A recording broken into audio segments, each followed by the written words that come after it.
come to our country illegally, this is one of the consequences you could face. Just got an alert from the Department of Homeland Security. One of the top 3 members of MS-13 was just arrested. He is an illegal alien from El Salvador, and he will not be living in our country much longer. The thing about the MS-13, they don't just kill you, they carve you up. Facility is one of the tools in our toolkit that we will use if you commit crimes against the American people. Oh, cue the fire, but we got crimes. We got lots of crimes. We have crimes committed by politicians. We have crimes committed by media that is funded by Soros. But I heard his funding is getting cut off. What? And NPR is throwing a little fit.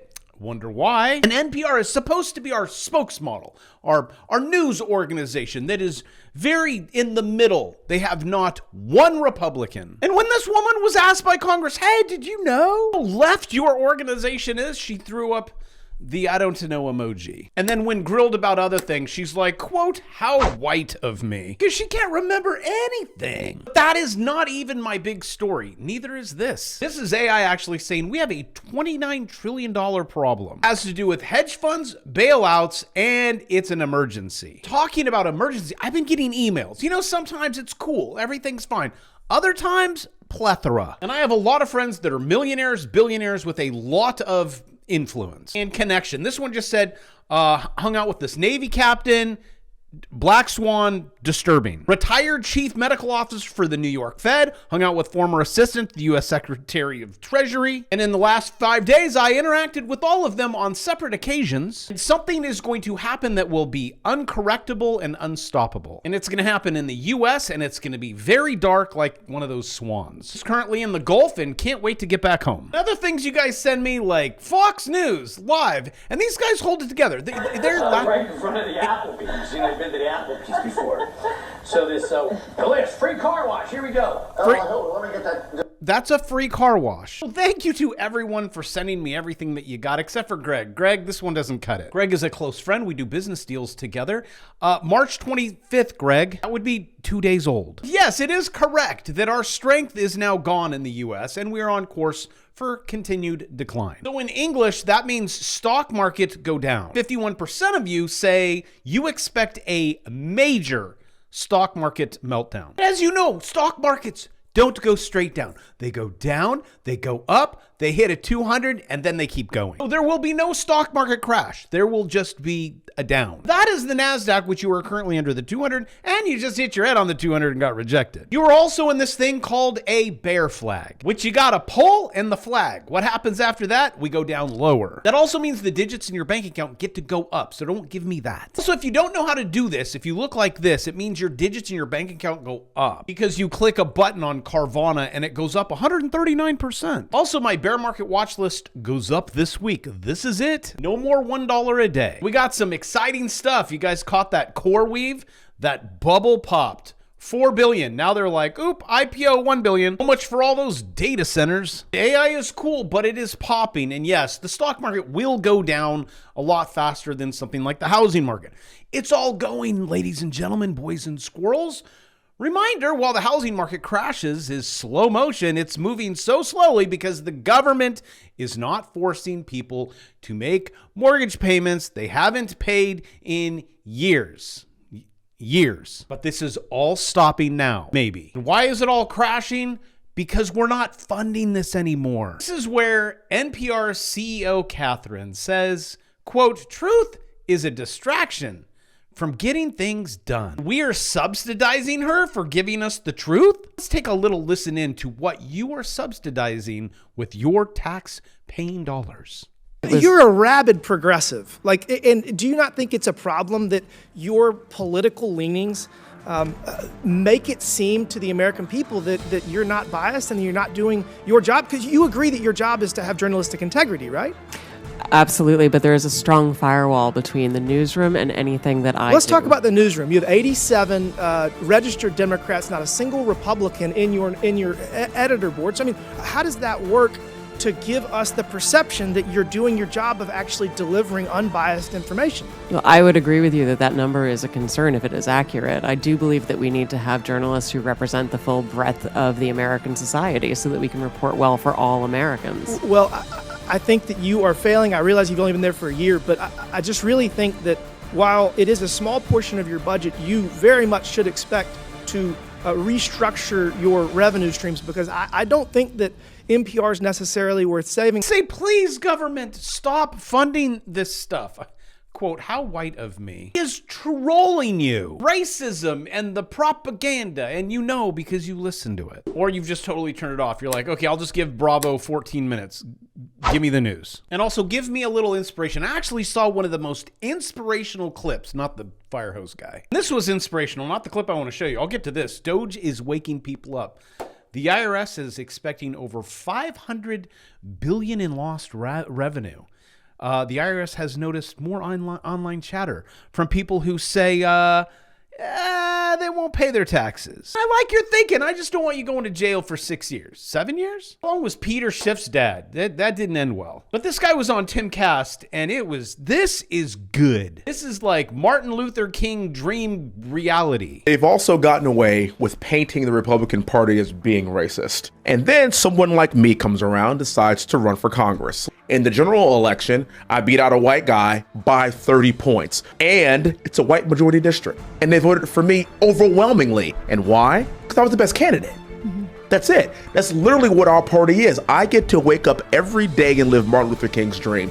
I'm literally being judged by the content of my character, not by the color of my skin. I don't even view myself as Black or African American. First of all, I'm an American. I'm a combat veteran. I am a father. I am a West Point graduate. I'm an Ivy League graduate. And we can go all the way down the line before I get the black guy. I'm a cool guy. I try to be, right? I try to be. I'm all these things, and I like the idea of our party not playing identity politics anymore, and then realizing that you see people like me, you see people like Byron Donalds, you see people like Senator Scott. We are all winning in white majority areas, by the way, people. So you can't call us racist anymore. Tell me that's not exciting and it doesn't want to make you hit the like button. That is inspirational, so we don't need to see this racist stuff. Just put this aside. Now I think the Democrats are like, well, what do we do? What do we run on? What's happened is like, oh, we're the Democrat Party. If you're broke, we'll help you. Not true. Black, we got your back. The truth is, whether you're a firefighter, we're all broke, especially if you live in the state of California, which I got to get to that. I would love to come back because I have six kids, 4 grandkids. Traveling back and forth gets a little costly. I can't live in California because it is a dumpster dive. Most beautiful Mediterranean weather. How is it even possible? You have one of the most beautiful places in the world and you kill it. Talking about firefighters that live in California, you got to listen to this. So that guy, the reason he's in this special, Califalia on Fox Nation, is because that it's illustrating the impossibility for regular people to live in California because of the costs. It made more sense for him as a fireman to move his family to Tennessee because it's cheaper to live there and commute to do his job. That's how crazy it's got. All the taxes, the regulations. That's what we've got to understand, how it happened. That's what Califalia does, this book. And as I say, we mustn't let it happen across the rest of the country. Yeah, and oh my gosh, I think this guy listens to my channel, writes a book, Reversing the Ruin of America's Worst Run State. That just on one SKU, the guy's making $5,200 a month. Only someone offered a course on that. Oh, also, did I tell you all my courses $199? And then this month I revamp everything. Yes, that might mean you will never see it again. I know a few of them you will never see again. If you wanted to get it, get it. But I would love to go back to California. But I can't go back to this. This is Los Angeles. Look for palm trees. See the palm trees up there? Top left. And it's just beautiful. See if anyone's cooking. Usually see a lot of cookouts. Some other guy there. Oh, there's your little stove. Got to slow it down. Yep. What you cooking in there, Dave? You got some breakfast.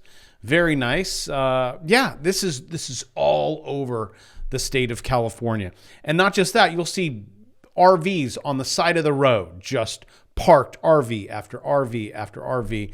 People cannot survive. Look at this, street after street. And I wouldn't mind, going back. Maybe for like 4 months out of the year. Maybe 3. It has to be under 6, otherwise Gavin comes after me. That's one of the problems. You have state tax. You have money that is given. And then anything that happens in California, you know it's going to go bad. You remember those 7,000 homes? The Palisades fire? Yeah, you remember that? Almost 7,000, 6,800. Under Karen Bass, right? Get rid of her, get rid of Newsom, but they keep voting them back in. Please help me, help you, so I can come back for a couple months and visit the kids. But out of almost 7,000 homes that were burned, gone, and everyone's like, well, let's rebuild. How many permits? A lot. Like, please, I need a permit. How many of them have been approved? Let me count them on one hand. Hold on, I'm missing a finger. 4. So, and California is also facing a budget deficit. Breaking news. Thanks for subscribing. I'm checking to see if you've been unsubscribed. If you think it's going to get better, it's not. We are going to go through hellfire, and then we will all come out as better people. I mean, look how bad this is. Dollar Tree. This is where you're broke, you go. Dollar Tree is selling Family Dollar. Couldn't make it, ending its disastrous merger. How much did they buy Family Dollar for? Do you see where it says $1 billion? No. They bought it for $9 billion. Bought it for $9 and are selling it for $1. I'd say that's probably not a good return on your investment. And they're saying, well, you got Amazon that eats away. Guys, again, you could trade dollar, you can trade Amazon. We are in a down market. Pick up my bear market course. Market go down. Let's listen in on why Family Dollar struggles. It's irrelevant in this time when Amazon and Walmart continue to gain share. CEO Mike. Okay, I'll trade both of them for you. Amazon. Oh, by the way, I had closed SPY, and I said, everyone get out at that purple line up there, the 200. Yeah, I was busy, but I know I did really well on that trade. But I just wanted you to know, we all went in down here, and you guys got out when I told you to. Johnny Bravo has to film videos and do watch lists. It's like, how many plates can you spin? Amazon beatdown. This was the most insane, beautiful swing trade ever. Now what are you in? Once again, oh, hey, look, it's a bear flag. The 200 below the Bravo 9. And that's all Amazon gave you. Like, that's it. So with the AI bubble popping, the NASDAQ popping, everything popping, guys, come on. It's like stealing candy from a baby. But with that, my apologies for all of the bad things that are happening in the world. Take advantage of them, and I will see you tomorrow. I love you.